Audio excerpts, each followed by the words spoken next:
This is Gyokeres.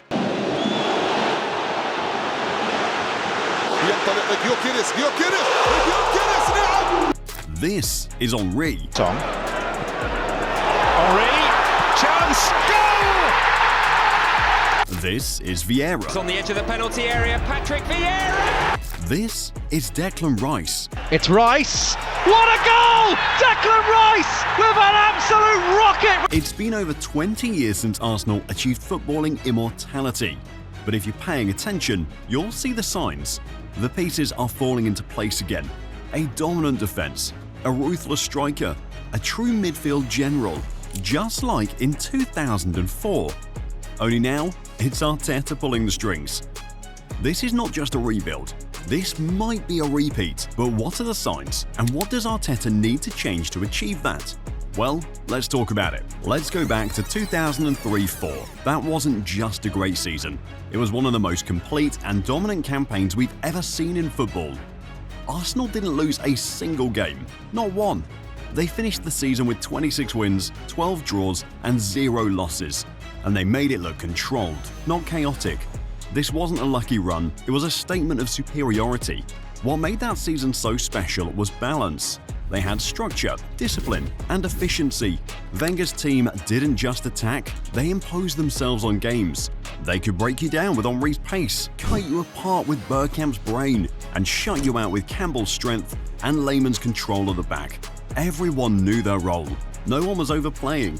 Every part of the machine worked, and that's why they were unbeaten. That team wasn't carried by one star. They had a system that brought out the best in everyone. From Ljungberg's diagonal runs to Gilberto's quiet protection, every piece mattered, and every week it felt like they were getting stronger, not worn down.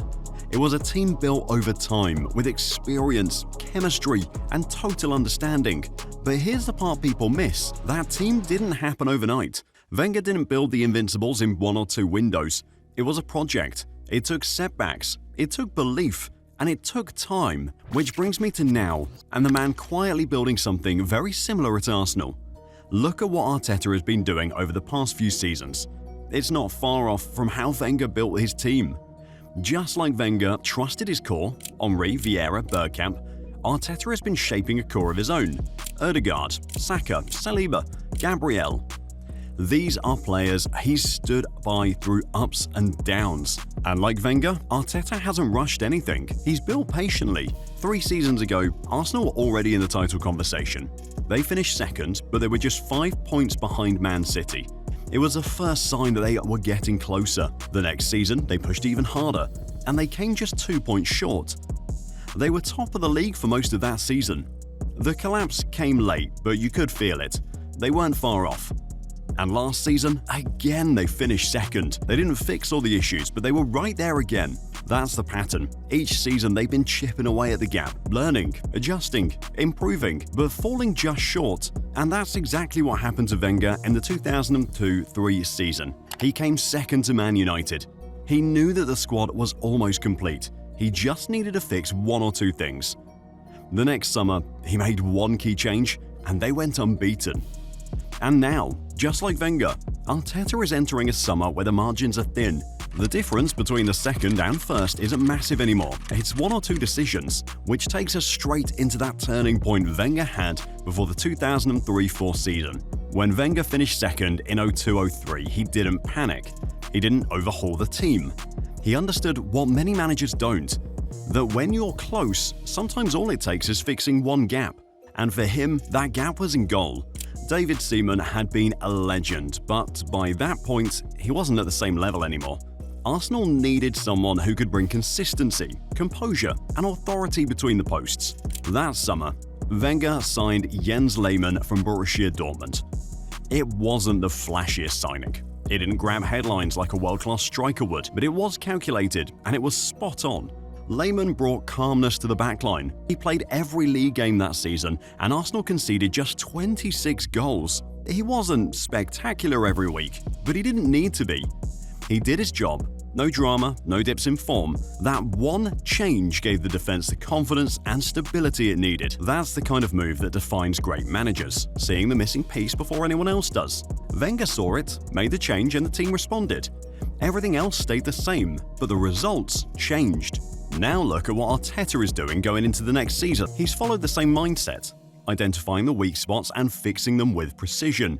Not rushing, not rebuilding, just completing the puzzle. Arteta's not building a new team anymore. He's refining it, and that's exactly where Wenger was before the 2003-04 season. This summer, heading into the 2025-26 season, Arteta didn't go for wholesale changes. He made targeted adjustments, just like Wenger did when he brought in Lehmann. The first fix? The right wing depth. Every season, when Saka has picked up knocks or dipped in form, Arsenal have struggled. There was no real backup, and everything fell on his shoulders. This summer, Arteta addressed that by bringing in Noni Madueke.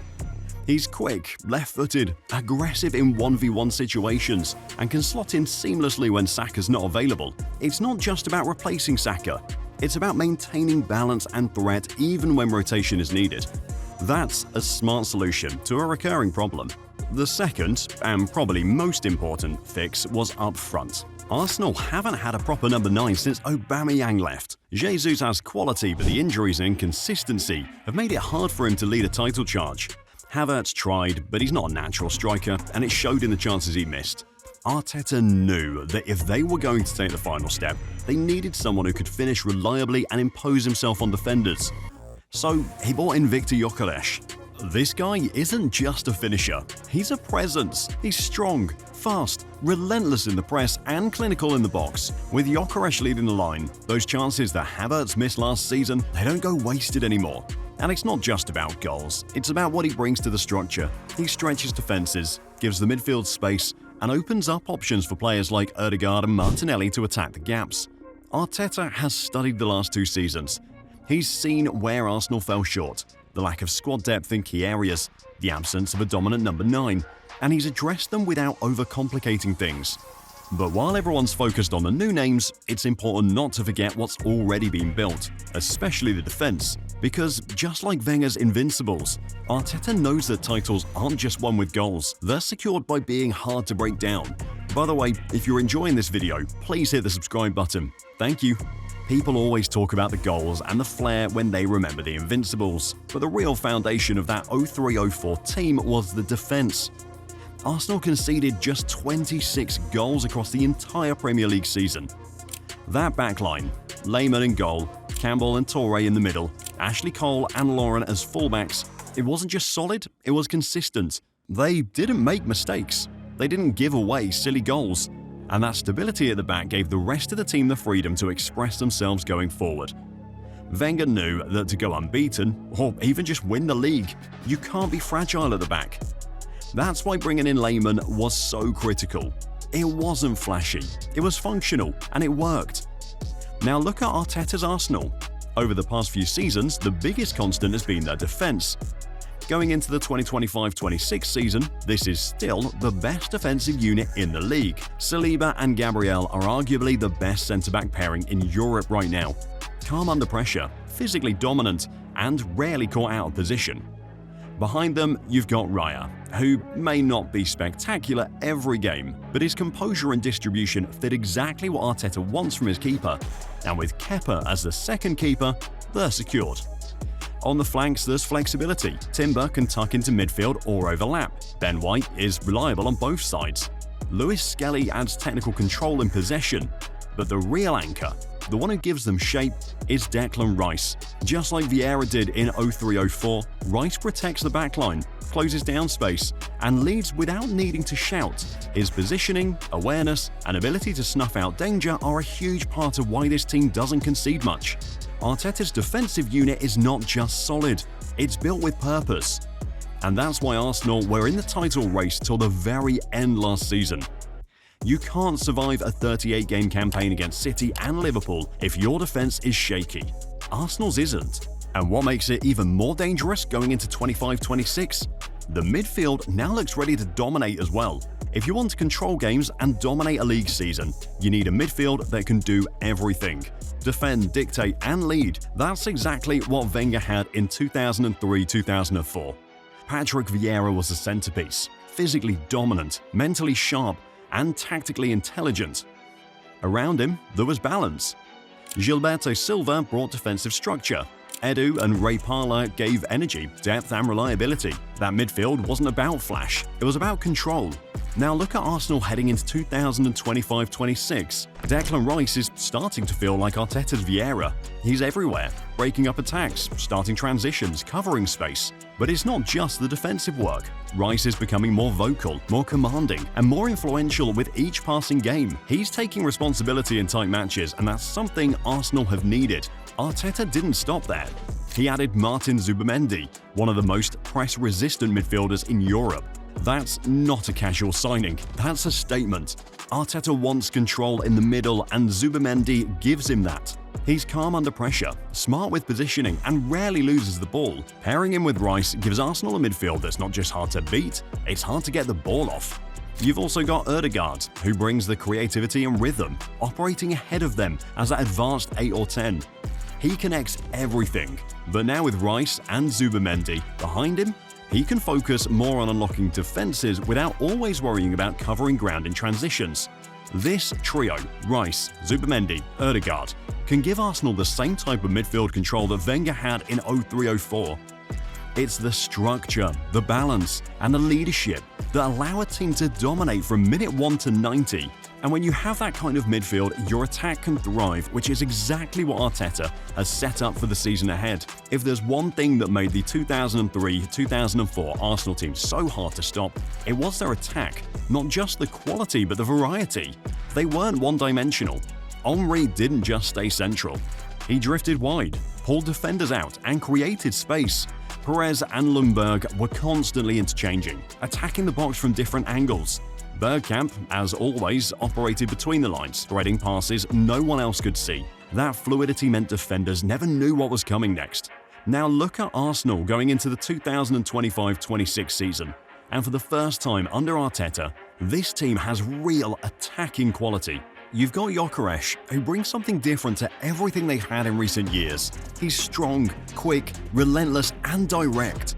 He stays central, drags defenders around, and holds the ball up when needed. With him, Arsenal finally have the presence in the box who can occupy centre-backs and finish consistently.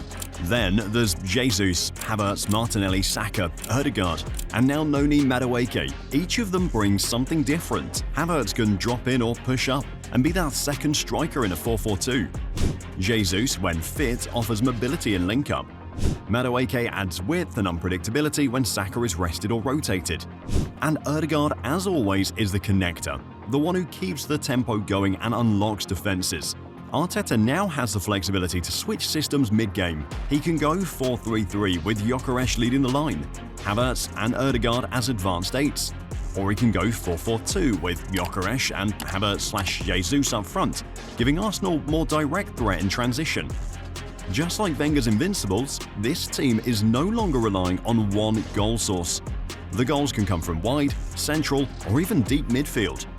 And that's how you win a title, by making yourself unpredictable and dangerous from every area of the pitch. But even with all these tools, one thing still separates contenders from champions, and that's how you handle pressure, especially at the back end of the season. So here we are, Arsenal have the squad, the depth, the structure, and the tactical identity. But none of that matters if they don't execute when it counts. And that's what separated the Invincibles from every other team. They didn't collapse in April. They didn't drop focus. They didn't get distracted. They stayed consistent right to the end. That's what this 2025-26 Arsenal side needs to do. First, they need to finish strong. In the past few seasons, it's always been the final stretch where things slip. The Invincibles avoided that by managing games with maturity. They weren't chasing highlight moments, they were chasing wins. Arsenal need to adopt that same mindset. No panic, no rush, just control and composure. Second, they must avoid key injuries. This is non-negotiable. When Saliba got injured in 2023 and Gabriel last season, the entire structure suffered. Saka's fatigue late last season slowed their right side massively. Arteta has to protect his spine. Saliba, Rice, Ødegaard, and Saka. That means smarter rotation, stop risking them in unnecessary cup ties. If they're fit during the run-in, Arsenal stay in every race. Third turn draws into wins. Wenger's Invincibles drew 12 games and still won the league. But this era is different. Margins are tighter. Last season, Arsenal drew too many games when they should have closed them out. Liverpool won the league by drawing fewer. That's the lesson. If you want to beat City and Liverpool, you can't leave points on the table. And lastly, develop a real big game mentality. You don't win titles by just beating mid-table teams. You have to go to the Etihad, to Anfield, to Old Trafford and get results. That's what Wenger's team did. They didn't just avoid losing, they played to win even in the toughest environments. Arsenal needs that switch. No fear, no hesitation, just belief. Because here's the reality, Arsenal might not go unbeaten. That was a once-in-a-lifetime thing. But this team has what it takes to win and win big. But what do you think? Do you think this team has what it takes? Well, let me know in the comments, and don't forget to subscribe to the channel. And also check out our last video on this 2026 Arsenal squad, which is scary. Thank you.